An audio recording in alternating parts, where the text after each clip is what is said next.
মধ্যপ্রাচ্যে চলমান উত্তেজনার মধ্যে গুরুত্বপূর্ণ জলপথ হরমুজ প্রণালীর নিরাপত্তা নিশ্চিত করতে মিত্র দেশগুলো সহায়তা চেয়েছেন মার্কিন প্রেসিডেন্ট ডোনাল্ড ট্রাম্প। তবে যুক্তরাষ্ট্রের ঘনিষ্ঠ মিত্র জাপান ও অস্ট্রেলিয়া জানিয়েছে আপাতত তারা মধ্যপ্রাচ্যে যুদ্ধজাহাজ পাঠানোর কোনো পরিকল্পনা করছে না। সোমবার জাপান ও অস্ট্রেলিয়া জানায় হরমুজ প্রণালীতে বাণিজ্যিক জাহাজ চলাচল নিরাপদ রাখতে নৌবাহিনীর জাহাজ পাঠানোর বিষয়ে তারা এখনও কোনো সিদ্ধান্ত নেয়নি।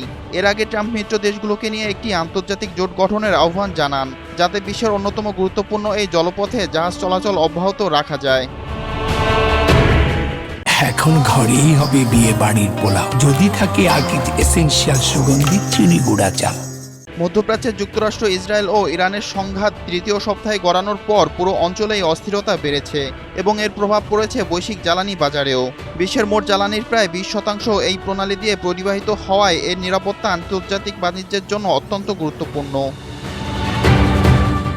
রোববার ফ্লোরিডা থেকে ওয়াশিংটনে যাওয়ার পথে সাংবাদিকদের ট্রাম্প বলেন, উপসাগরীয় অঞ্চল থেকে যারা বিপুল পরিমাণ তেল আমদানি করে তাদেরই এই জলপথ রক্ষায় এগিয়ে আসা উচিত।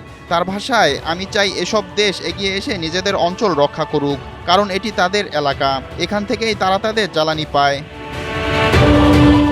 ট্রাম্প জানান, এ বিষয়ে যুক্তরাষ্ট্র ইতিমধ্যে 7টি দেশের সঙ্গে যোগাযোগ করেছে, যদিও তিনি দেশগুলোর নাম প্রকাশ করেননি। তবে সামাজিক যোগাযোগ মাধ্যমে দেওয়া এক পোস্টে তিনি আশা প্রকাশ করেন যে চীন, ফ্রান্স, জাপান, দক্ষিণ কোরিয়া এবং যুক্তরাজ্য সহ অন্যান্য দেশ এই উদ্যোগে অংশ নেবে।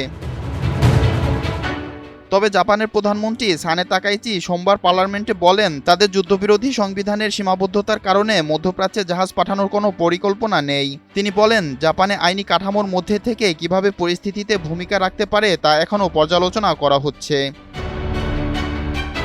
অন্যদিকে যুক্তরাষ্ট্রের গুরুত্বপূর্ণ ইন্দো প্যাসিফিক মিত্র অস্ট্রেলিয়াও একই অবস্থান নিয়েছে। দেশটির প্রধানমন্ত্রী অ্যান্টনি অ্যালবেনিজের মন্ত্রিসভার এক সদস্য রাষ্ট্রীয় সম্প্রচার মাধ্যম এবিসিকে বলেন, বিষয়টির গুরুত্ব তারা উপলব্ধি করলেও এখন পর্যন্ত অস্ট্রেলিয়াকে এ ধরনের কোনো অনুরোধ করা হয়নি এবং তারা এতে অংশ নেওয়ার পরিকল্পনাও করছে না। এদিকে মধ্যপ্রাচ্যের উত্তেজনার প্রভাব পড়েছে আন্তর্জাতিক বাজারেও। এশিয়ার বাজারগুলো সতর্কতার সঙ্গে লেনদেন শুরু করেছে এবং আন্তর্জাতিক বাজারে ব্রেন্ট ক্রুড তেলের দাম ব্যারেল প্রতি $104.50 উপরে উঠেছে। পাশাপাশি আঞ্চলিক বাজারগুলোতেও দুর্বলতা দেখা গিয়েছে।